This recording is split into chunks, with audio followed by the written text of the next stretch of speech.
Bonjour à toutes et à tous et bienvenue sur cette nouvelle vidéo de la série Impôt sur le revenu.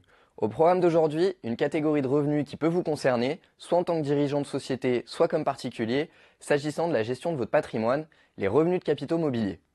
Il faut avoir à l'esprit que les titres, actions ou parts sociales revêtent une fiscalité particulière suivant les situations et peuvent comme d'habitude faire l'objet de régimes fiscaux différents.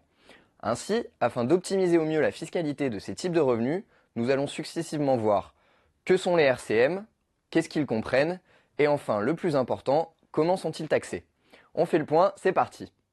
Les revenus de capitaux mobiliers, ou RCM, sont définis comme des revenus perçus à l'occasion de placements financiers. Ils sont très facilement identifiables, car toute personne qui verse des intérêts ou des dividendes, par exemple, doit en faire la déclaration auprès de l'administration fiscale. La principale particularité de cette catégorie réside dans le fait qu'un choix est laissé au contribuable concernant le traitement fiscal qui lui sera applicable, et ce, sans condition.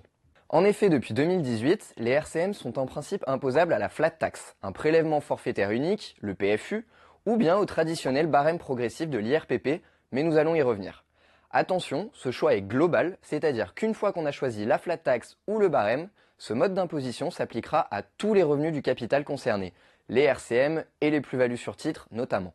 Avant d'évoquer les traitements fiscaux applicables à cette catégorie, commençons par évoquer ce qu'elle englobe. La catégorie des RCM est en réalité constituée par deux types de revenus. D'abord, les placements à revenus fixes et ensuite, les placements à revenus variables. Concernant les placements à revenus fixes, ce sont essentiellement les intérêts qui se définissent comme une rémunération tirée de placements à revenus fixes. Pour l'administration fiscale et les tribunaux, sont qualifiés comme des intérêts les sommes d'argent reçues en raison de prêts consentis à des personnes physiques ou morales. Par exemple, vous avancez en compte courant d'associer de l'argent à votre société, ce qui vous donne droit à des intérêts. Ou encore, lorsque vous déposez de l'argent à votre banque et qu'elle vous verse une rétribution pour votre placement. Ceux-ci sont évoqués à l'article 118 à 125 du Code général des impôts. Ainsi, concernant les intérêts, ils peuvent être fiscalement qualifiés comme tels lorsque, d'une part, il existe un lien direct entre le revenu et l'apport en capital, le revenu étant supposé rémunérer l'apport, et d'autre part, lorsque le revenu a un caractère prévisible, c'est-à-dire que la rémunération n'est pas aléatoire. La liste n'est pas exhaustive, mais on y trouve par exemple les produits d'obligation, les intérêts de compte courant, les cautionnements, les créances ou encore les dépôts. S'agissant maintenant de la catégorie des placements à revenus variables, la notion est ici bien plus large et il convient d'être vigilant. En effet, le Code général des impôts prévoit à l'article 109.1 que sont considérés comme des revenus distribués tous les bénéfices ou produits qui ne sont pas mis en réserve ou incorporés au capital et toutes les sommes ou valeurs mises à disposition des associés, actionnaires ou porteurs de parts et non prélevés sur les bénéfices. Par ailleurs, cet article est complété par l'article 111 du CGI qui, en plus des dividendes, considère que sont également des RCM les revenus, les rémunérations excessives, le boni de liquidation ou les distributions provenant d'une opération de réduction du capital social. Ainsi, en plus des distributions régulières des résultats de société, la loi considère que sont également des RCM les perceptions de profits sociaux, et ce, peu importe la forme. On vise donc ici toutes les sommes qui sortent d'une société et qui reviennent ou sont réputées revenir aux associés ou aux actionnaires, voire même à des tiers. Ainsi, il faut distinguer d'un côté les distributions régulières des bénéfices, qui proviennent d'une décision officielle des organes compétents d'une société, des situations où c'est la loi fiscale qui estime qu'il y a eu une distribution imposable, et ce, même en l'absence de distribution officielle. Pourquoi est-ce que je vous parle des distinctions entre les distributions régulières et irrégulières de bénéfices? Vous allez comprendre. Pour qu'une distribution soit considérée comme régulière, 3 critères doivent être établis. La décision de distribution est prise par l'organe compétent, elle n'est pas entachée de fraude, et elle est autorisée par le Code de commerce. Petite précision pour les auto-entrepreneurs. Le juge de l'impôt considère que la décision de distribution prise par l'associé unique d'une EURL est régulière, même si elle ne respecte pas les conditions de forme, comme le fait que la décision soit consignée dans un registre par exemple. A l'inverse, concernant les distributions dites irrégulières, c'est une notion purement fiscale. Ainsi, la loi considère, comme je vous l'ai dit, qu'il y a eu une distribution, même si elle n'est pas officielle. C'est ce qu'on appelle les sommes réputées distribuées. Bon, vous l'avez compris, les juristes aiment se compliquer l'esprit, mais ce sont aussi des maniaques de la catégorisation. Concernant les distributions irrégulières, on en distingue 3 types, et je vous passe les articles. Les distributions dites camouflées, c'est-à-dire les bénéfices réputés désinvestis et les distributions non prélevées sur les bénéfices. les distributions présumées, c'est-à-dire les avances, les prêts ou les acomptes versés à des associés qui sont présumés être des revenus distribués, et enfin, les distributions occultes qui visent les rémunérations et distributions dissimulées, les rémunérations excessives ou encore les dépenses somptuaires. Vous vous souvenez, les charges qui ne sont pas déductibles des résultats d'une société. Bon, j'espère que je ne vous ai pas perdu. Maintenant, fin du suspense. Pourquoi cette qualification entre les distributions régulières et irrégulières est aussi importante? Pour faire simple, seul le caractère régulier de la distribution permet de bénéficier d'un abattement important de 40% si vous faites le choix d'être imposé au barème de l'IRPP. En effet, nous allons le voir, mais je vous en ai déjà un peu parlé, les RCM peuvent être imposés au choix, soit au barème progressif avec les tranches, soit à la flat tax. Dans l'hypothèse où le choix soit celui du barème, le montant que vous percevez est réduit de 40% avant d'être imposé, ce qui n'est pas négligeable.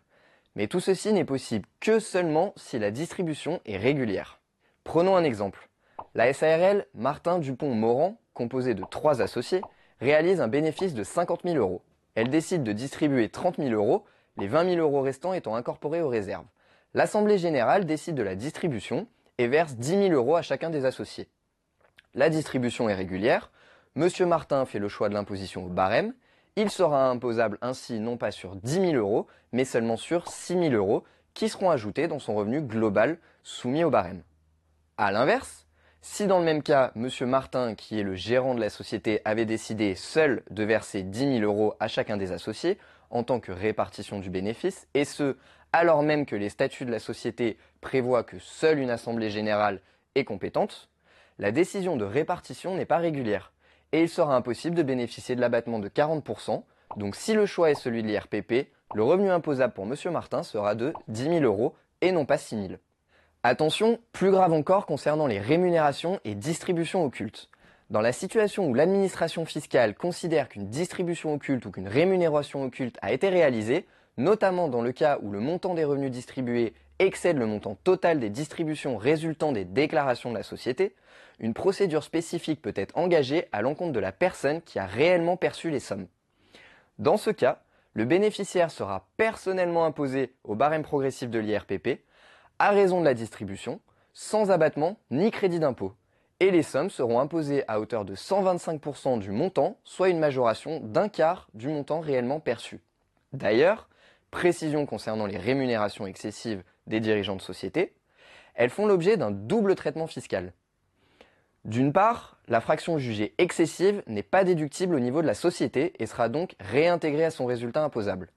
D'autre part, la fraction jugée excessive sera imposée dans les mains du dirigeant au titre des revenus distribués. Enfin, s'agissant des RCM et avant de s'attaquer à la détermination du résultat imposable, petite précision concernant les dividendes perçus par les gérants majoritaires des SARL ou les associés uniques de URL. Comme nous l'avons vu, la loi vise un certain nombre de règles concernant les dividendes et notamment au caractère régulier de la distribution. Cependant, des règles particulières existent à raison de dispositifs dits anti-abus. En effet, les sommes perçues par les gérants majoritaires et les associés uniques de URL en attribution du résultat sont juridiquement des dividendes et donc relèvent de ce régime fiscal. Cependant, le traitement social de ces sommes peut varier en fonction du montant du dividende versé. En effet, les sommes relèveront du régime social des dividendes, prélèvements sociaux donc au taux de 17,2% du montant versé, dans la limite de 10% du capital social. Par exemple, M. Martin est gérant majoritaire de la SARL Martin, dont le capital social est de 5 000 euros. M. Martin détient 60% de la SARL et la société verse 10 000 euros de dividendes au titre d'un exercice. Du fait de sa participation, M. Martin reçoit donc 6 000 euros de dividendes. S'agissant de son imposition, si M. Martin fait le choix de la flat tax, il sera soumis à un prélèvement fiscal de 12,8% et devra donc payer 768 euros. Par ailleurs, s'agissant des prélèvements sociaux, les dividendes sont en principe soumis à un taux de 17,2%. Cependant, ce taux ne s'appliquant que dans la limite de 10% du capital social, sur les 6 000 euros de dividendes versés, seuls 500, 10% de 5 000, le capital social, seront soumis au taux de 17,2%.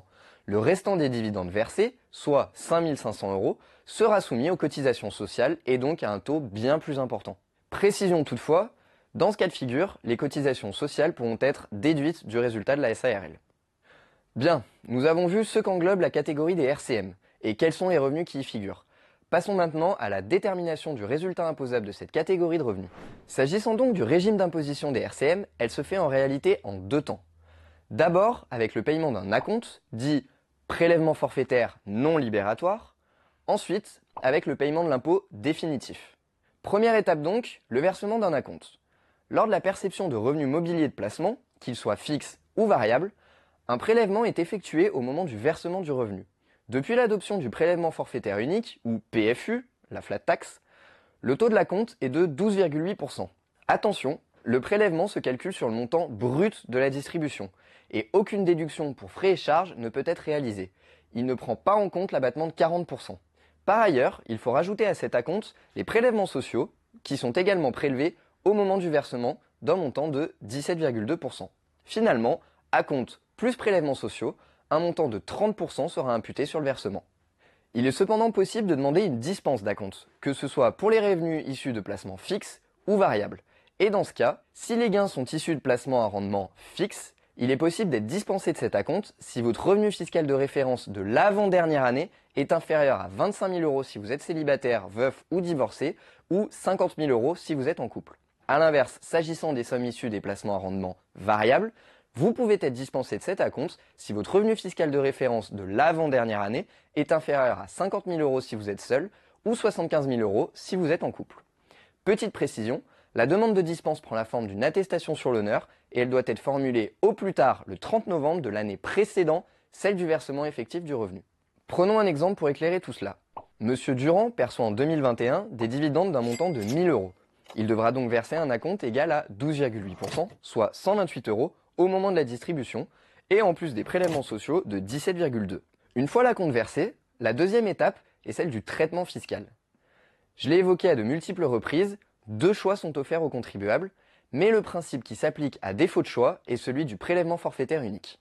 Dans cette situation, le prélèvement d'un montant global de 30% se décompose en réalité de l'impôt proprement dit, de 12,8%, et les prélèvements sociaux de 17,2%. Ça vous dit quelque chose? Gardez ces taux en tête. Reprenons l'exemple de Monsieur Durand. Il perçoit des dividendes d'un montant de 1 000 € et il relève du PFU. Il devra ainsi payer un impôt égal à 12,8% du montant brut, soit 128 € dans sa situation, et des prélèvements sociaux pour 17,2%, donc 172 €. Au total, il devra payer 300 € pour des dividendes de 1 000 €. Donc comme Monsieur Durand a opté pour la flat tax, en raison de l'alignement entre le montant de l'acompte et celui de l'impôt, 12,8%, le paiement de l'acompte devient au final un prélèvement libératoire et après son paiement, il n'aura plus d'impôt à payer sur ses revenus de placement. Vous l'avez compris, quand on choisit la flat tax, le montant de l'acompte est égal au montant de l'impôt. Voyons maintenant la deuxième option qui s'offre à Monsieur Durand, celle du barème progressif de l'IRPP. Chaque année, les contribuables peuvent choisir cette option et dans ce cas, les RCM perçus viendront s'ajouter aux autres revenus catégoriels, les salaires, les revenus professionnels, les revenus fonciers, etc., pour former le revenu brut global qui sera soumis au barème. Dans le cas de l'application du barème, trois spécificités. Tout d'abord, les revenus de placement variables, et seulement eux, bénéficient d'un abattement de 40% sur le montant brut versé. Attention, l'abattement ne concerne que l'imposition et non les prélèvements sociaux. Ensuite, il est possible de déduire, après l'abattement, certaines dépenses comme des frais de garde. Ce sont des frais qui peuvent être facturés par des banques ou des organismes de gestion de placement. Enfin, une fraction des prélèvements sociaux sera déductible de l'assiette de l'impôt, la CSG, actuellement au taux de 6,8%. Reprenons notre exemple de calcul. Monsieur Durand a perçu 1 000 € de dividendes en 2021 et il a opté pour l'imposition au barème progressif de l'IRPP pour ses revenus. En 2021, au moment du versement, les prélèvements sociaux seront appliqués au montant de ses dividendes, pour un montant de 17,2%. Il devra donc payer 172 €. De la même manière, il devra s'acquitter de l'acompte que nous avons vu d'un montant de 12,8, soit 128 €. Concernant l'impôt à déclarer et prélevé en 2022, la situation sera la suivante. Le montant des dividendes que M. Durand a perçu bénéficie d'un abattement de 40%. Il ne sera donc pas imposable sur 1 000 €, mais sur 600, 40% du montant du dividende. De plus, il pourra éventuellement déduire certaines charges si elles existent. En définitive, le montant de 600 €, moins les charges éventuelles, sera à rajouter aux autres revenus nets catégoriels et seront soumis au barème progressif de l'IRPP. Il pourra ensuite déduire de l'ensemble de ses revenus les 68 € correspondant à la CSG déductible. Vous vous souvenez, le 6,8%. Supposons que M. Durand a un montant d'IRPP calculé sur l'ensemble de ses revenus perçus en 2021 de 500 euros, après application du barème. Comme il a déjà payé l'acompte pour ses RCM, M. Durand devra s'acquitter en 2022, au titre de ses revenus de 2021, un impôt égal à 500 euros. Et il se verra rembourser par crédit d'impôt le montant de l'acompte, 228 euros. Son imposition globale au titre de ses revenus 2021 sera donc de 372 euros, 500 euros moins 128. Vous l'avez donc compris, le choix de l'imposition au barème de l'IRPP ou à celui du prélèvement forfaitaire unique emporte de réelles conséquences au niveau de votre imposition, qu'il est nécessaire de connaître afin d'optimiser au mieux la fiscalité à votre situation. Ainsi, par exemple, si vous relevez d'une tranche importante du barème de l'IRPP supérieur au taux de la flat tax, il pourra être intéressant d'opter pour celle-ci. N'hésitez pas à vous faire accompagner ou à réaliser vous-même ces simulations afin de faire le bon choix. A très vite chez Dougs!